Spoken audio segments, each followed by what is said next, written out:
সাবেক president advocate Abdul হামিদের চিকিৎসার জন্য থাইল্যান্ড যাওয়া এবং দেশে ফেরা, এবং একে কেন্দ্র করেই অনেকে মনে করছেন যে তিনি যেই সাহসিকতার পরিচয় দিয়েছেন, নিজের গ্রেফতার জেল জুলুমের আশঙ্কা মাথায় নিয়েই দেশে এসেছেন অসুস্থতা সত্ত্বেও, মূলত তিনি এটাও মনে করেন যে কোনো সময় তার মৃত্যু হতে পারে, গ্রেফতার হতে পারেন, জেল জুলুম হতে পারে। তারপরে তিনি দেশে এসে এটা প্রমাণ করেছেন যে তার দেশপ্রেম রয়েছে, এবং এর মাধ্যমেই আওয়ামী লীগের অনেকে পুনর্জন্ম বলেন বা পুনর্গঠন বলেন সেই সম্ভাবনা দেখছেন।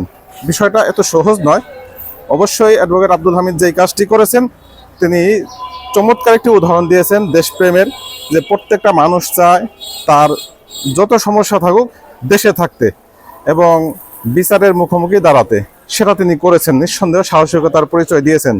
কিন্তু অ্যাডভোকেট আব্দুল হামিদ আওয়ামী লীগের এমন কোনো নেতা নয় যে তার নেতৃত্বে আওয়ামী লীগ ঘুরে দাঁড়াবে। এখানে প্রথম সারি বলতে আমরা যেটা বুঝি, অর্থাৎ মূল হাইকমান্ড হচ্ছে শেখ হাসিনা, এবং শেখ হাসিনার পরে জয় যদিও বাংলাদেশের রাজনীতিতে ছিল না কোনো সময় সরাসরি, কিন্তু মানুষ মনে করতো জয়ই ভবিষ্যতের শেখ হাসিনার স্থলাভিষিক্ত।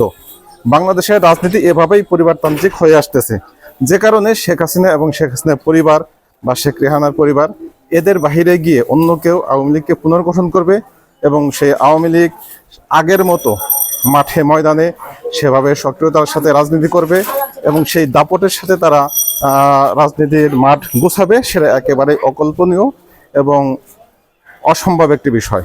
হ্যাঁ, কিছুটা হয়তো ঘুরে দাঁড়াতে পারবে বা কিছুটা রাজনীতিতে আসতে পারবে, সেই সম্ভাবনা হালকা থেকে যাবে, এবং কোনো রাজনৈতিক দল বিলুপ্ত হোক সেটাও আমরা চাই না।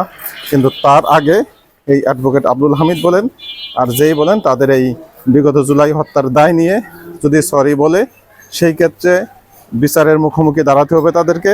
বিচার শেষে যদি তারা নির্দোষ প্রমাণিত হয়, তখনই কেবল সম্ভাবনা তৈরি হবে যে তিনি এই দলের নেতৃত্বে আসতে পারবেন কিনা বা এই দল নিয়ে তিনি পুনরায় ঘুরে দাঁড়াতে পারবেন কিনা। এই হচ্ছে আমার মূল্যায়ন। আশা করি আপনারা আপনাদের দৃষ্টিকোণ থেকে আপনাদের মূল্যায়ন কমেন্টে করবেন। ধন্যবাদ।